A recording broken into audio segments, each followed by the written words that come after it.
Hi everyone. In this section, I teach you about cardiac arrest and especially about cardiopulmonary resuscitation.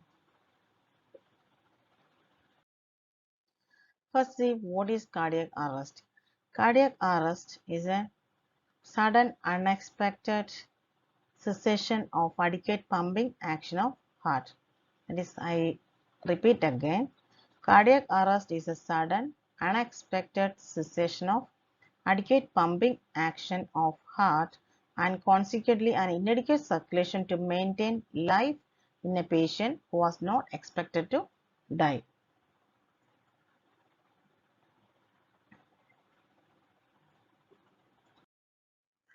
Then classical signs and symptoms. How could we recognize the patient in a cardiac arrest? First of all, loss of consciousness, absence of pulse in major artery, and absent or gasping respiration and pupil dilation. This is a significant feature. The patient is on cardiac or respiratory arrest. Then management. The management is cardiopulmonary resuscitation. That is what I deal about in this section. So cardiopulmonary resuscitation. It is the rescue of a collapsed person from impending death. CPR when performed in sequence will give a patient great chance of survival. So everyone, as it is in the common people, supposed to learn about CPR to that is the better aspect to take care of in a somebody in the emergency situation. Then definition of cardiopulmonary resuscitation. It is a procedure to support and maintain breathing and circulation for a person who has stopped breathing, that is respiratory arrest or whose heart stopped or cardiac arrest. In simple, if you say cardiac pulmonary resuscitation is a procedure, it's a manual act of support to maintain the breathing and circulation of the persons who have uh, facing with the respiratory arrest or the cardiac arrest. Race. This is the synonym. We are supposed to know what is race. R represents recognition of the arrest. That is, we have the ability to recognize whether patient is in the cardiac arrest or respiratory arrest, especially before performing the compression or before starting with the other steps. First of all, recognize it. Then A represents activation of the response. That is, we shout for the help. Otherwise, we just make a emergency call. That is, according to the nationwide, the number is different. So learn about the which is the activation number or any activation code will be there. So know about that. Then C is the chest compression. That is, immediately start with the chest compression. Uh, once we identify the patient is in the RS stage, means start with the chest compression to prevent the brain death. Then E represents electrical therapy. That is, we use the defibrillation. Okay, this is about the synonym of race. Then in detail I tell about each of the thing. Recognition of the arrest. Recognition in the sense recognition of arrest. So identify the patient is unresponsiveness, then lack of adequate breathing. Then activation of response. First and foremost is shout for help. That is, if person is collapsed, so as you are watching that, immediately is supposed to shout for help, recognize the condition and shout for help. Then press a button to activate the alarm. That is according to the situation or according to the locality where you are. Once we can activate alarm, otherwise we can call to emergency response number. Then begin with the 5 cycles of compression breathing for 2 minutes before activating the alarm. That will help to prevent the brain death. Then compression. So when regarding compression, complete recoil between compression. That is we should not go with a vigorous chest compression, or we should be give a pausing. That is how the normal heart rate. Based on that, we are supposed to do a compression, and we should give time to the complete recoil. That is in detail we see that. Then external cardiac massage and uninterrupted chest compressions. Push hard and push fast. That is the principle we should follow. Push hard and push fast.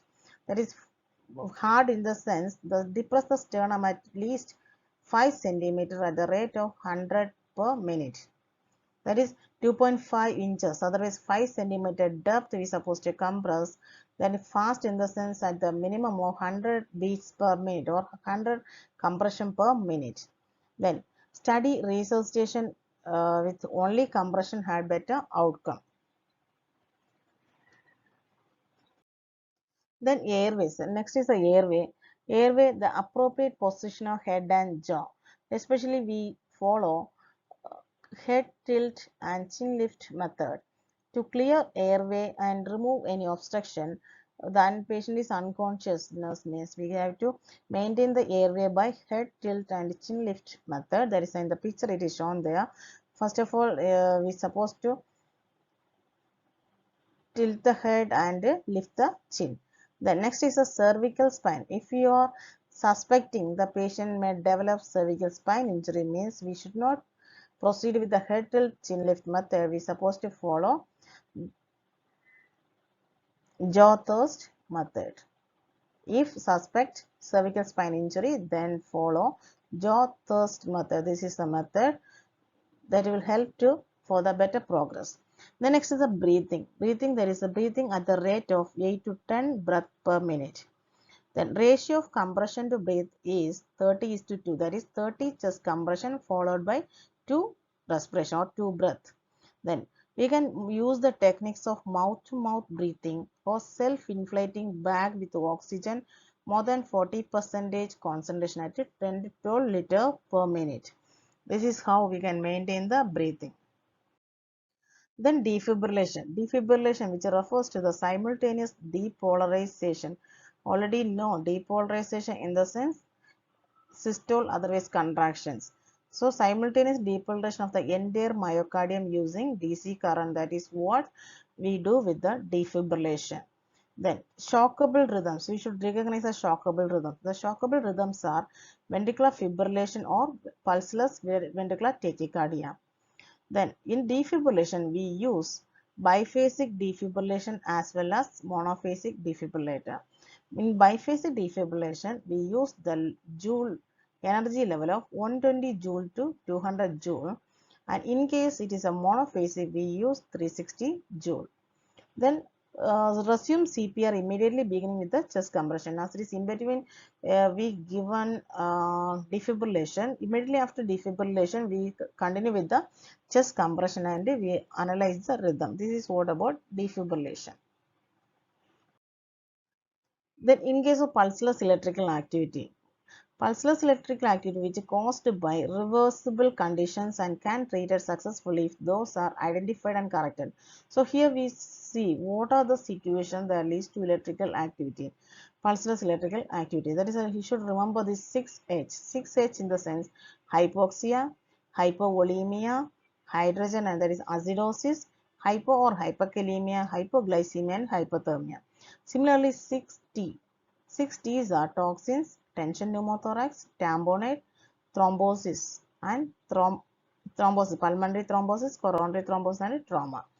So we are supposed to analyze the situation and revert it. Then we can easily revert the patient situation.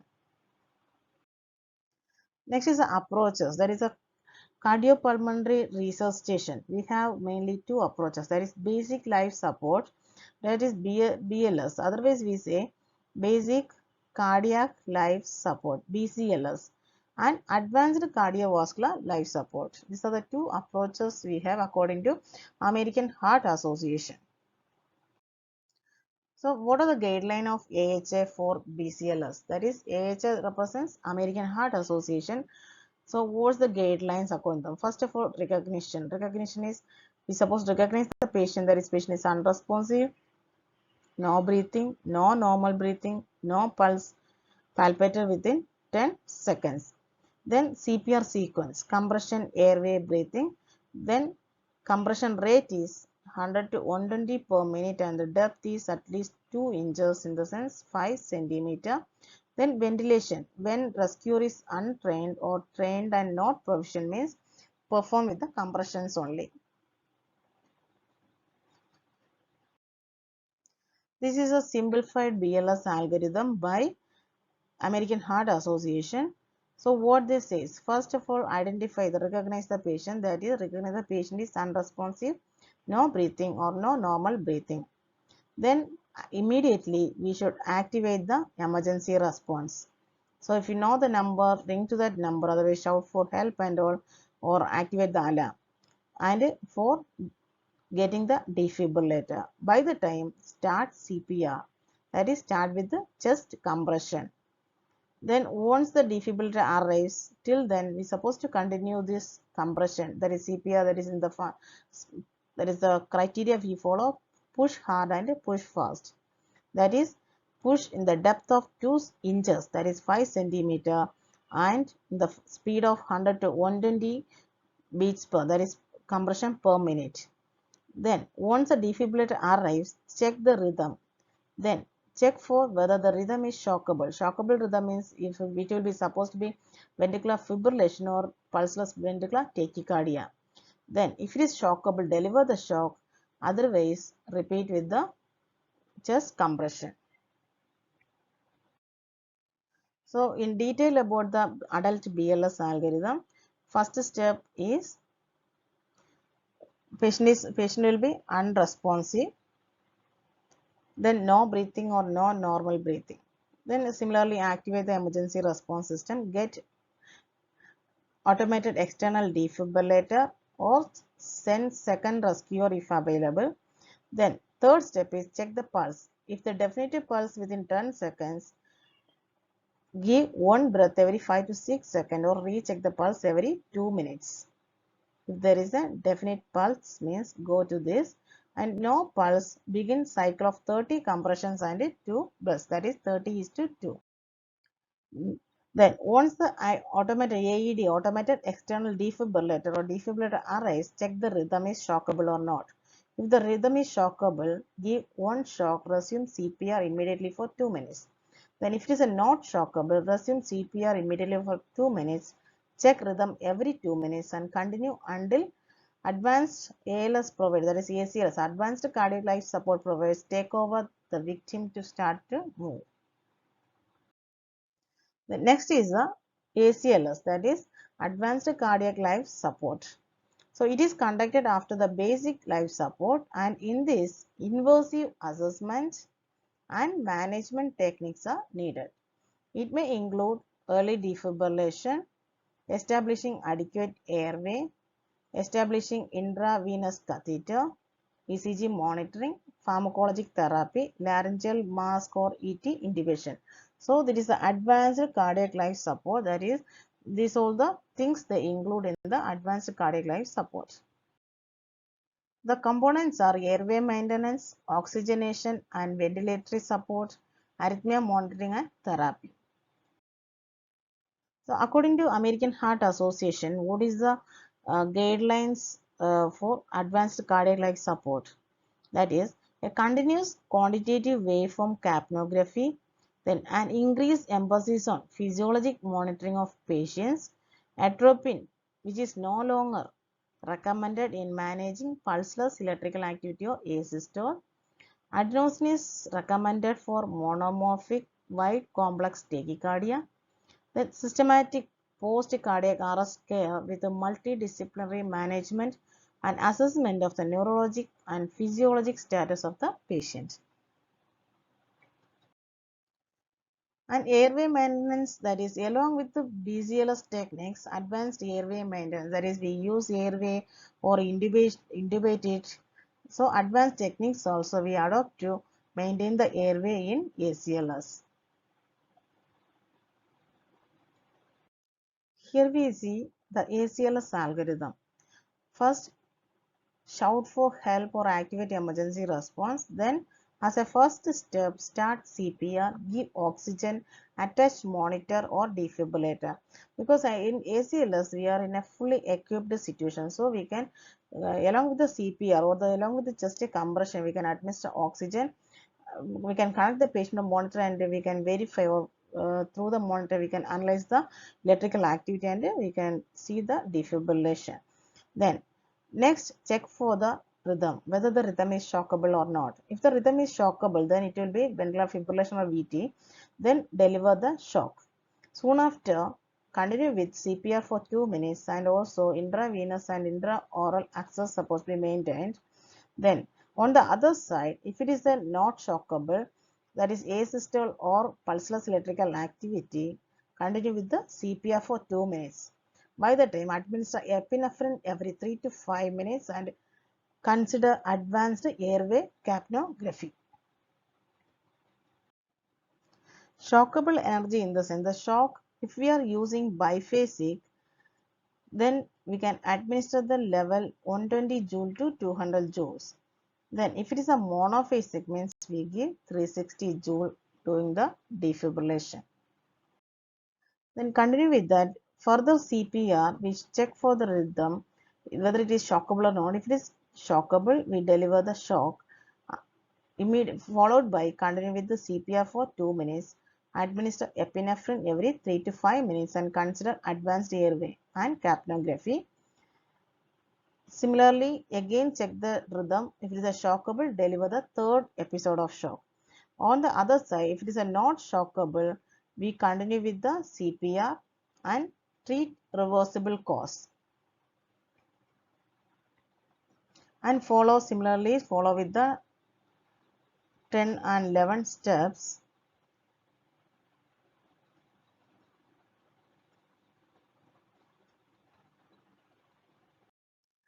After the delivering shock, continue with the CPR for 2 minutes and administer amiodarone and treat the reversible causes. By the time, if it is not a shockable, continue to the CPR, that is just compression till it is reverted to the shockable rhythm.